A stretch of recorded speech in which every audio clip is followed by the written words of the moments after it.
ही विचार कम होते चले जाएंगे। जितना आप होश से देखेंगे उतने ही विचार गिर जाएंगे, और एक घड़ी ऐसी आएगी कि मन तो होगा लेकिन विचार बिल्कुल नहीं होंगे।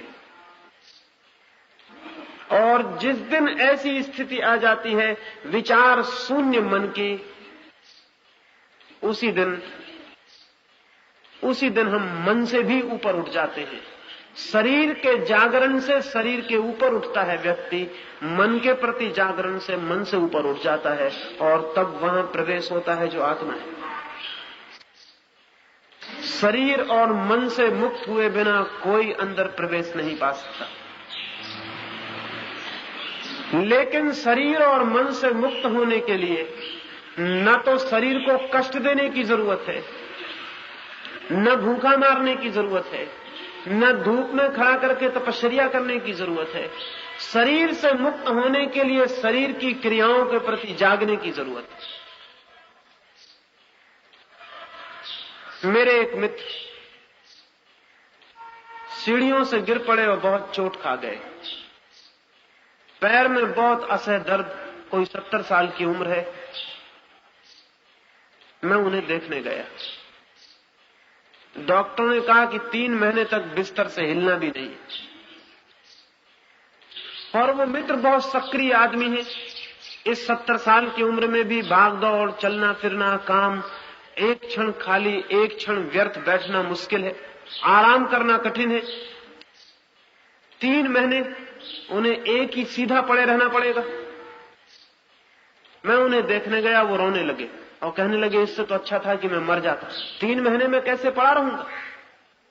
3 महीने बर्दाश्त करना मुश्किल है। अभी 3 ही दिन बीते हैं और मैं घबरा गया। और डॉक्टर कहते हैं 3 महीने हिलना भी नहीं, करवट भी नहीं लेनी, सीधे ही पड़े रहे तो ही पैर ठीक हो सकेंगे। और पैर में बहुत तकलीफ है, उसे सहना मुश्किल है। अगर मैं काम में लग जाऊं तो शायद तकलीफ भूल भी जाए, लेकिन कोई काम नहीं तो वो तकलीफ ही तकलीफ मालूम हो रही। मैंने उनसे कहा एक छोटा सा प्रयोग करें, तकलीफ के प्रति जागने का प्रयोग करें। आंख बंद कर ले, मैं आपके पास बैठा हूं, और तकलीफ को देखें कि कहां है, पिन पॉइंट करें कि कहां है। अभी आप कहते हैं पूरे पैर पे तकलीफ है, पूरे पैर पे नहीं हो सकती, कोई खास केंद्र होगा जहां सर्वाधिक होगी, तो सरकें, धीरे धीरे केंद्र पर आए, आंख बंद करके देखें कि ठीक वो केंद्र कहां है जहां तकलीफ है, उस केंद्र पर पहुंचे। उन्होंने आंख बंद कर ली और मैंने कहा खोजें खोजें खोजें। वो आंख बंद करके खोज करने लगे और उस जगह उनका चित्त पहुंच गया जहां तकलीफ थी। और 15 मिनट बीते, 20 मिनट बीते, मैंने उनसे 15 मिनट के लिए कहा था, 35 मिनट बीते, 45 मिनट बीते, और मैं उनका बाहर बैठा चेहरा देख रहा हूं। उनका चेहरा शांत होता जा रहा है, जैसे तकलीफ विलीन हो गई। कोई 65 मिनट पर उन्होंने आंख खोली और कहा ये तो बड़ी हैरानी की बात हो। जैसे जैसे मैंने गौर से देखा तो पता चला पूरे पैर पे तकलीफ भ्रम थी, पूरे पैर पे तकलीफ नहीं थी, वो सिर्फ ख्याल थी। तकलीफ बहुत छोटी जगह थी, एक पॉइंट पर थी। धीरे धीरे मैं उस पॉइंट पे पहुंच गया, और जब मैं ठीक उस पॉइंट पे पहुंचा जहां तकलीफ थी, दर्द था, तो मैं एकदम हैरान रह गया। मुझे दिखाई पड़ा दर्द वहां है और मैं यहां हूं, और दर्द और मेरे बीच लंबा फासला है। मैं दर्द नहीं हूं। कभी किसी दर्द के प्रति जाग कर देखें और आपको पता चलेगा आप दर्द नहीं। मैंने उनसे कहा ये 3 महीने भगवान का आशीर्वाद समझे, ये मौका कभी नहीं मिलेगा। 3 महीने दर्द के प्रति जागे। कोई 3 महीने बाद मैं उनसे मिलने गया, वो आदमी दूसरे हो गए थे। उन्होंने मुझसे कहा कि सच में ही भगवान की कृपा है, अन्यथा मैं ऐसे ही मर जाता। मैं दर्द के प्रति ही जागने की कोशिश में धीरे धीरे शरीर के प्रति जाग गया हूं, कि दर्द शरीर में था, दर्द के प्रति जागा, शरीर के प्रति जागा, और मुझे अद्भुत अनुभव हुए इन 3 महीनों में। वो आपसे कहना चाहता हूं। मैंने कहा क्या हुआ?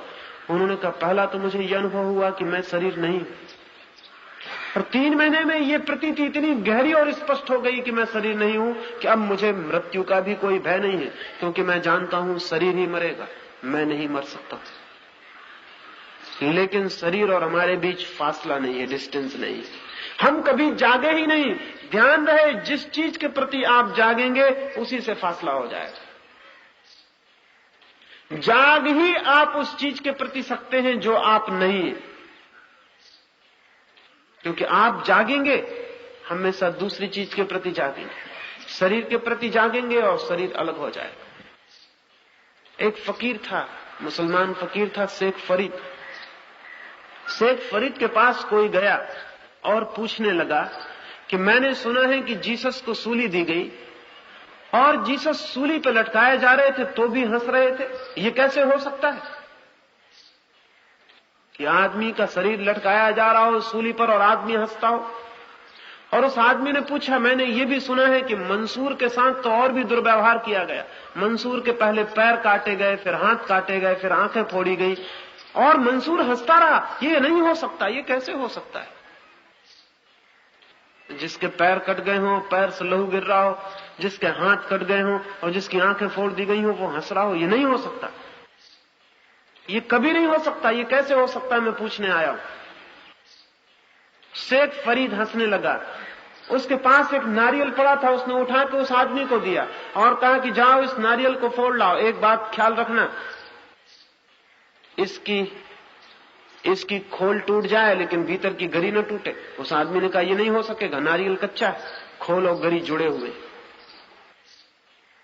ये नहीं हो सकता। मैं खोल तोड़ूंगा, गरी भी टूट जाएगी। फरीद ने दूसरा नारियल उठा के दिया, सूखा नारियल, और कहा इससे हो सकता है, इसकी गरी को बचा के ले आना, खोल तोड़ देना। उस आदमी ने कहा यह हो सकता है। फरीद ने पूछा क्यों? उस आदमी ने कहा गरी और खोल के बीच फासला हो गया, हम खोल को तोड़ देंगे, भीतर की गरी साबित बच सकती, लेकिन कच्चे नारियल में यह नहीं हो सकता। तो फरीद ने कहा कि बस तू समझा कि नहीं समझा? जीसस और मंसूर जैसे लोग सूखे नारियल हैं, उनके शरीर और उनके बीच फासला है।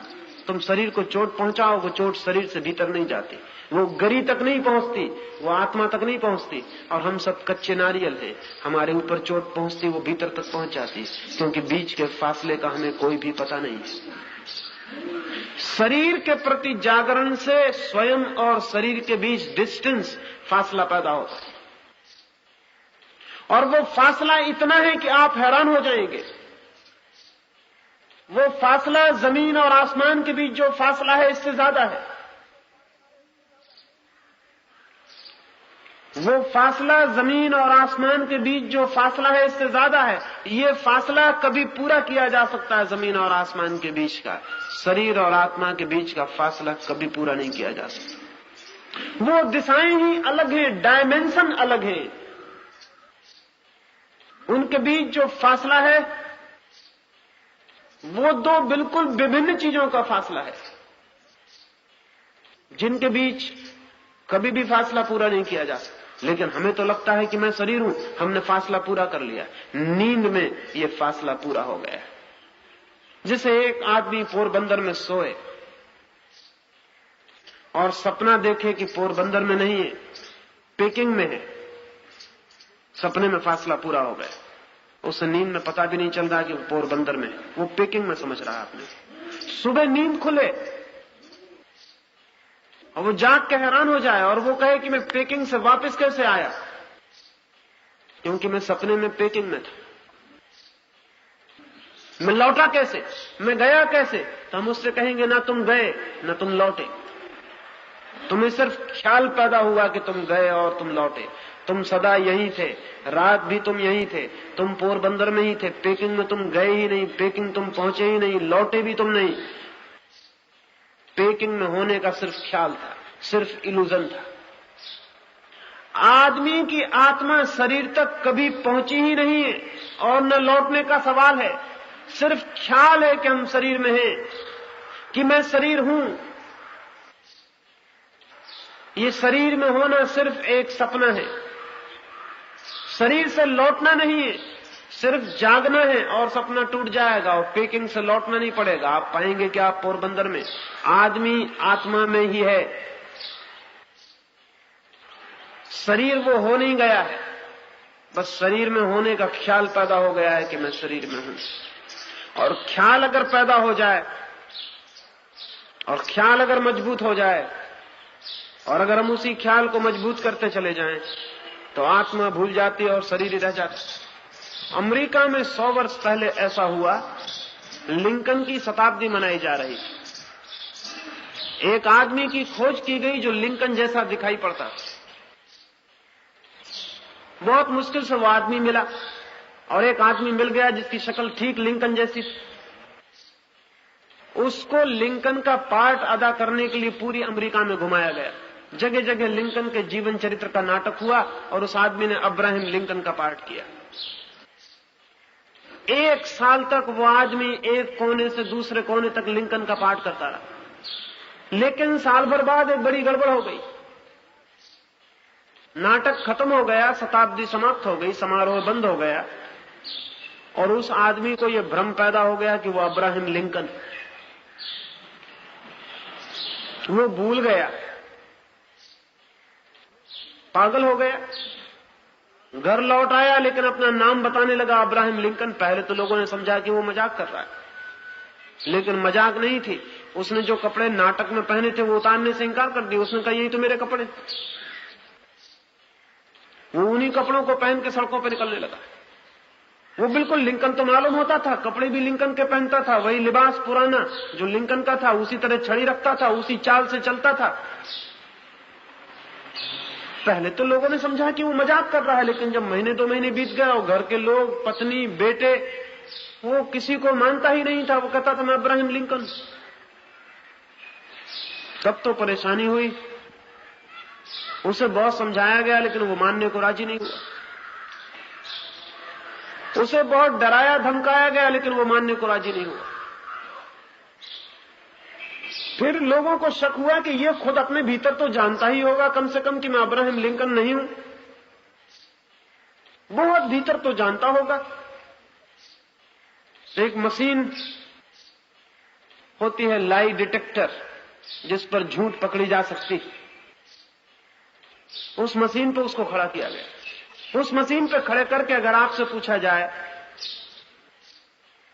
तो जो सत्य है वो आप बोलेंगे तो आपकी हृदय की गति दूसरी रहती, और आप असत्य बोलेंगे तो हृदय की गति में फर्क पड़ जाता है। इसलिए वो मशीन नीचे हृदय की गति आंक लेती है कि फर्क कब पड़ा। जैसे आपसे पूछा कि आप स्त्री हो कि पुरुष, आपने कहा मैं पुरुष, तो झूठ बोलने का कोई कारण नहीं है।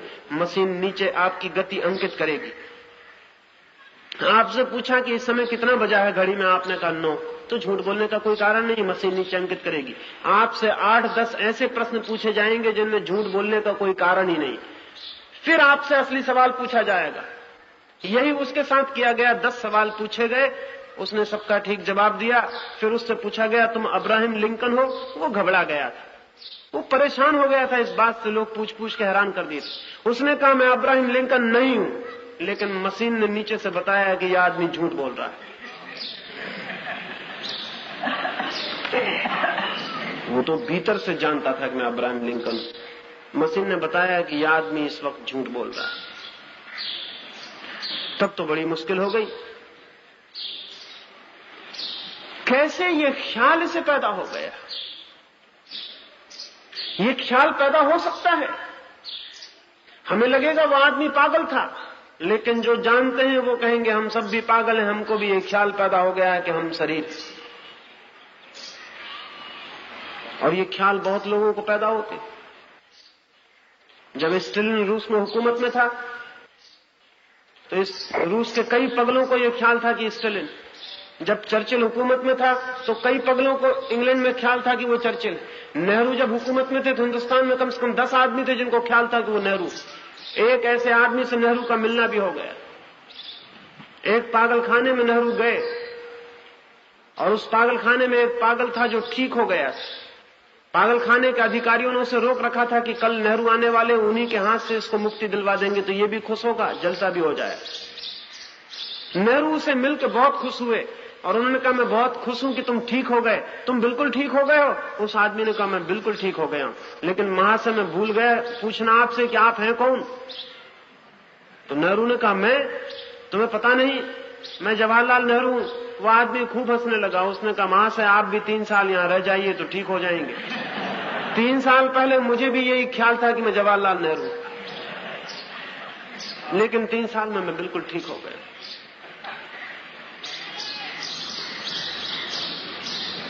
आदमी के भ्रमों की कोई सीमा नहीं। भ्रम तोड़ने का एक ही उपाय है, जागरण। और पहला बुनियादी भ्रम है आदमी को कि मैं शरीर हूं। जब तक ये भ्रम बना हुआ है तब तक मैं आत्मा हूं ये नहीं जाना जा सकता। लेकिन कुछ साधु संत सिखाते हैं कि बैठ कर ये विचार करो कि मैं शरीर नहीं हूं, मैं शरीर नहीं हूं। इससे कुछ भी नहीं होगा, क्योंकि जितनी बार आप कहते हो मैं शरीर नहीं हूं, उतने बार ही आप ये बात सिद्ध कर रहे हो कि आप जानते हो कि आप शरीर हो। साधु संत सिखाते हैं कि बैठ के ये जप करो कि मैं शरीर नहीं हूं, मैं शरीर नहीं हूं। लेकिन इस जप का मतलब क्या है? इस जप का मतलब यह है कि आप मानते हो कि आप शरीर हो और उस मान्यता को तोड़ने के लिए उल्टी मान्यता पैदा कर रहे हो। अगर एक पुरुष बैठ के एक कोने में कहे कि मैं पुरुष हूं, मैं पुरुष हूं, तो हमें शक होगा कि इस आदमी को दिमाग में गड़बड़ है, क्योंकि अगर ये पुरुष है तो दोहराता क्यों है? अगर आपको पता चल गया है कि आप शरीर नहीं है तो आपको दोहराने की जरूरत नहीं है। दोहराने से पता नहीं चल जाएगा, दोहराने से सिर्फ आप एक नया भ्रम पैदा कर रहे हो। पुराना भ्रम कायम है और नया भ्रम पैदा कर रहे हो। नहीं, दोहराना नहीं है, शरीर के प्रति जागना है। जागने से ये पता चल जाएगा कि मैं शरीर नहीं हूं, इसको दोहराना नहीं पड़ेगा। जैसे एक मैंने कहा कि एक आदमी पोरबंदर में सोया है और सपना देखता है कि मैं पेकिंग में हूं, और वो सपने में कहे कि नहीं मैं पेकिंग में नहीं हूं, नहीं मैं पेकिंग में नहीं हूं, नहीं मैं पेकिंग में नहीं हूं, तो भी कोई फर्क नहीं पड़ता, क्योंकि ये कहना कि मैं पेकिंग में नहीं हूं इस बात को मान लेने से शुरू होता है कि मैं पेकिंग में हूं। इसके कहने की कोई जरूरत नहीं है। हम सिर्फ उसी को निगेट करते हैं, विरोध करते हैं जिसको हम स्वीकार कर लेते हैं। स्वीकृति को ही विदा करना है, अस्वीकृति नहीं पैदा करनी है। और स्वीकृति कैसे विदा होगी? स्वीकृति जागने से विदा होगी, क्योंकि स्वीकृति निद्रा से पैदा हुई। हम सोए हुए हैं इसलिए लगता है कि हम शरीर हैं, हम जाग जाएंगे लगेगा कि हम शरीर नहीं। इसलिए पहला स्मरण है शरीर की क्रियाओं के प्रति, दूसरा स्मरण है मन के विचारों के प्रति। और जैसे ही मन के विचारों के प्रति हम जागेंगे वैसे ही विचार खो जाएंगे। विचार भी निद्रा से पैदा होते हैं, और जितनी गहरी निद्रा हो विचार उतने ही सत्य मालूम होते हैं। इसलिए तो नींद में सपना सच मालूम होता है, दिन में आपको उतना सच नहीं मालूम होता, क्योंकि दिन में आप थोड़े जाग गए। आप शराब पी लें और दिन में ही सपना सच मालूम होने लगे, क्योंकि शराब में फिर आप सो गए। अभी अमेरिका में 2 नई चीजें चलती हैं, लिसर्जिक एसिड और मैस्कलीन। इन दोनों चीजों को लेने से आदमी दिन में ही जागते ही ऐसे सपने देखने लगता है जिनका कोई हिसाब नहीं। जैसा भांग और गांजे से होता है, वैसे ही ये नए सिंथेटिक ड्रग्स, नई बनाई गई दवाएं हैं जिनको लेने से आदमी अद्भुत आनंद में पहुंच जाता है। जो देखना चाहे वही दिखाई पड़ने लगता है। स्वर्ग देखिए, नरक देखिए, भगवान देखिए, जो भी देखना चाहिए देखिए। बस एक ड्रग ले लीजिए और 6 घंटे के लिए खो जाइए। 6 घंटे फिर आप दूसरी दुनिया में। प्रत्येक विचार सत्य मालूम होगा। जिस मात्रा में नींद गहरी होगी, बेहोशी होगी, विचार उतने ही सत्य मालूम होंगे। जिस मात्रा में जागरण होगा, विचार असत्य होते चले जाएंगे। जागरण पूर्ण होगा, विचार शून्य हो जाएंगे। जागे हुए चित्त में कोई विचार नहीं होता। तो दूसरी प्रक्रिया है साक्षी की मन के प्रति जागना। ये घंटे भर कभी एकांत में बैठ के करना जरूरी है, और बन सके तो दिन में जब भी ख्याल आ जाए तब मन के विचारों के प्रति होश रखना जरूरी है, अवेयरनेस रखना जरूरी है। एक 6 महीने का प्रयोग और चित्त को रूपांतरित कर देता है। ये 2 जागरण आपको करने हैं, तीसरा जागरण अपने आप आता है। जो आदमी शरीर के प्रति और मन के प्रति जाग जाता है, और जिस आदमी को यह अनुभव हो जाता है कि मैं शरीर नहीं हूं, और जिसको यह अनुभव हो जाता है कि मन के विचार शांत हो गए, उसको तीसरा जागरण अपने आप आता है, वो है आत्म जागरण। शरीर के प्रति जागना पड़ता, मन के प्रति जागना पड़ता, आत्म जागरण अपने आप आता है। 2 जागरण हमें करने पड़ते हैं, तीसरा जागरण अपने से उपलब्ध होता है। ये 2 जागरण जहां पूरे हो जाते हैं, तीसरा जागरण प्रकट हो जाता है। जैसे कोई आदमी छत पर खड़ा हो और कूदना चाहे छत से तो कूदेगा। कूदने के बाद अगर वो हमसे पूछे कि अब मैं जमीन पर पहुंचने के लिए और क्या करूं, तो हम उससे कहेंगे अब तुम्हें कुछ भी नहीं करना, अब जमीन तुम्हें खींच लेगी, तुम कूद गए इतना काफी है, अब बाकी काम जमीन करेगी। जमीन में ग्रेविटेशन है, वो तुम्हें खींच लेगा। छत से कूदो मत, तो जमीन का ग्रेविटेशन काम नहीं करेगा, गुरुत्वाकर्षण काम नहीं करेगा। छत से कूद जाओ, फिर तुम्हें कुछ भी नहीं करना है, फिर जमीन खींच लेगी। हम शरीर और मन पर रुके हुए हैं, अटके हुए हैं, वहां से हम कूद जाएं, फिर आत्मा का ग्रेविटेशन है, आत्मा की कशिश है, आत्मा का गुरुत्वाकर्षण है, वो जमीन के गुरुत्वाकर्षण से भी ज्यादा है। बस एक बार हम कूद जाएं शरीर की छत से, फिर आत्मा खींच लेती है। एक बहुत प्राचीन इजिप्ट की किताब में एक वचन है कि तुम एक कदम चलो परमात्मा की तरफ और परमात्मा तुम्हारी तरफ 1000 कदम चलता है। एक कदम तुम उठाओ, 1000 कदम परमात्मा की शक्ति उठाती। उसे उठाना नहीं पड़ता, बस तुम्हारा एक कदम छलांग बन जाती है और फिर खींच लिया जाता है आदमी। शरीर और मन से कूद जाना है, फिर हम वहां पहुंच जाते हैं जहां आत्मा है। वो तीसरा जागरण अपने आप आता है। 2 साक्षी भाव स्वयं साधने हैं, तीसरा अपने आप आता है। ये कहना भी शायद गलत है कि अपने आप आता है। वो तीसरा साक्षी भाव मौजूद है हमेशा से, उसका हमें पता नहीं चल रहा क्योंकि हम 2 तलों पर नींद में खो गए। वो सदा से मौजूद है, वो है। हम यहां से जागे और वो दिखाई पड़ जाएगा। जैसे कि हम अभी आंख बंद करके बैठ जाएं तो सूरज है बाहर, लेकिन हमें पता नहीं चलेगा। हम आंख खोलें और हम कहेंगे सूरज आ गया। सूरज आ नहीं गया। सूरज तब भी था जब हम आंख बंद किए बैठे, लेकिन आंख बंद हो तो सूरज दिखाई कैसे पड़े। हम शरीर के तरफ खोए हुए हैं, इसलिए वो हमें नहीं दिखाई पड़ता जो शरीर के पीछे है। हम शरीर से उठ जाएं और वो हमें दिखाई पड़ जाएगा जो पीछे। जिस दिन बुद्ध को सत्य की उपलब्धि हुई, लोगों ने उनसे पूछा कि तुम्हें क्या मिल गया है, तुम क्यों नाचते हो, क्यों इतने खुश हो रहे हो, तुम्हें मिला क्या है। बुद्ध ने कहा मिला कुछ नहीं, जो सदा से मिला हुआ था उसका ही पता चल गया। जो सदा से ही मिला हुआ था उसका ही पता चल गया। बुद्ध ने कहा मिला कुछ भी नहीं, कुछ खो जरूर गया है, नींद खो गई है, अज्ञान खो गया है। ज्ञान मिला है ऐसा मैं नहीं कहूंगा, क्योंकि ज्ञान था, मैं नींद में था इसलिए उसका पता नहीं चलता। सत्य है हमारे पास, उसे खोजने कहीं जाना नहीं है, सिर्फ जागना है। एक छोटी सी कहानी और अपनी बात में पूरी कर दूंगा। एक छोटी सी पहाड़ी के पास एक सन्यासी खड़ा हुआ है और 3 व्यक्ति गांव के पहाड़ी के पास घूमते हुए निकल रहे। उन तीनों को ख्याल उठा कि सूरज की चमकती रोशनी में ये सन्यासी वहां क्या कर रहा है। एक ने कहा कि कभी कभी ऐसा होता है उसकी गाय खो जाती है और वो अपनी गाय को खोजने पहाड़ पर जाता है। वहां से ऊंचाई पर खड़े होकर देखता है कि गाय कहां है। लेकिन दूसरे व्यक्ति ने कहा मित्र, जो आदमी कुछ खोजता है वो आंख खोल के खड़ा होता है, वो सन्यासी आंख बंद किए हुए खड़ा है, वो खोज नहीं रहा। दूसरे मित्र ने कहा कि मैं समझता हूं कभी कभी उसके साथ ही कुछ और लोग भी घूमने आते हैं, वो पीछे रह जाते हैं, तो वो खड़े होकर उनकी प्रतीक्षा करता है। जब वे आ जाते हैं तब पहाड़ से नीचे उतर आता है। लेकिन तीसरे मित्र ने कहा यह भी ठीक मालूम नहीं पड़ता, क्योंकि जो आदमी किसी की प्रतीक्षा करता है वो कभी कभी पीछे लौट कर भी देखता है, वो पीछे लौट कर ही नहीं देख रहा, वो एक ही तरफ सिर किए हुए।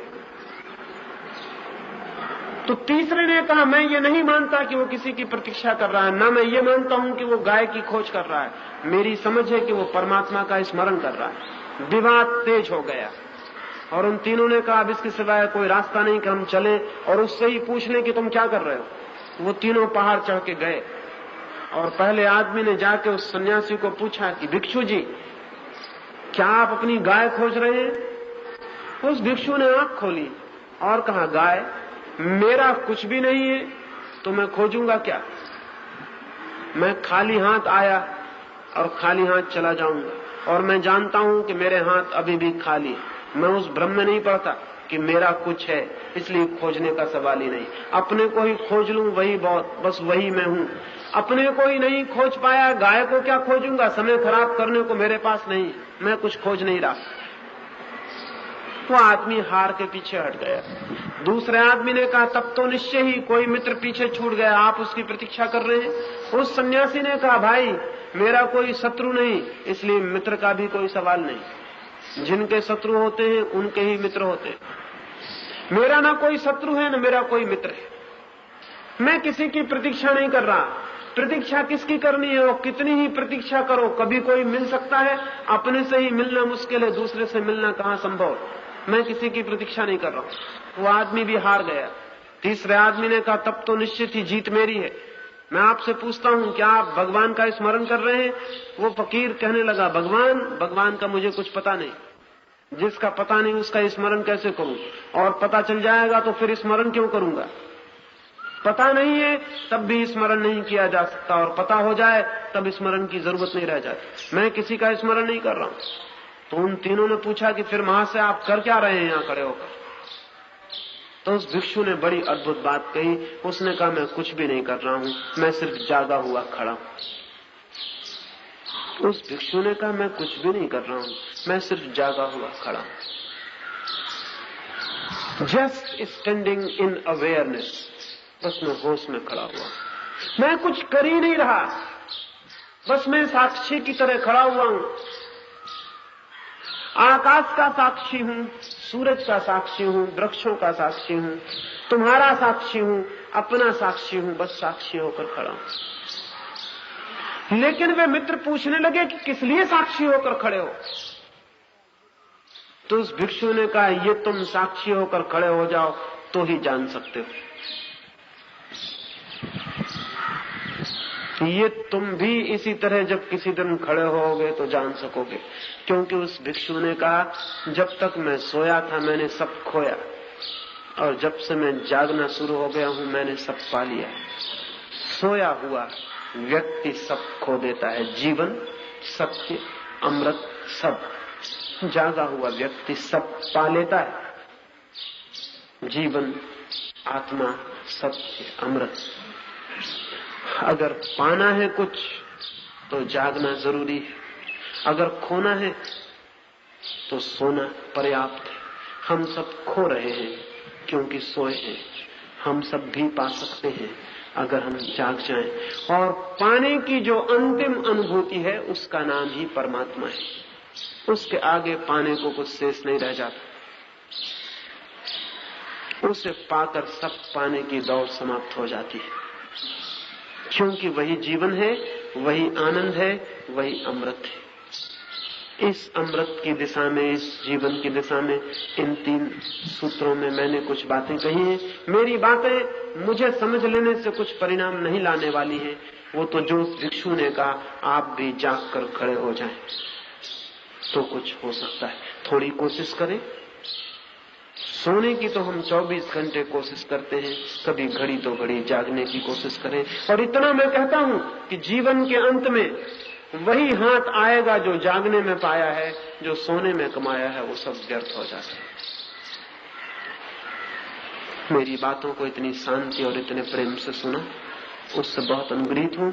और अंत में सबके भीतर बैठे परमात्मा को प्रणाम करता हूं। मेरे प्रणाम स्वीकार करें।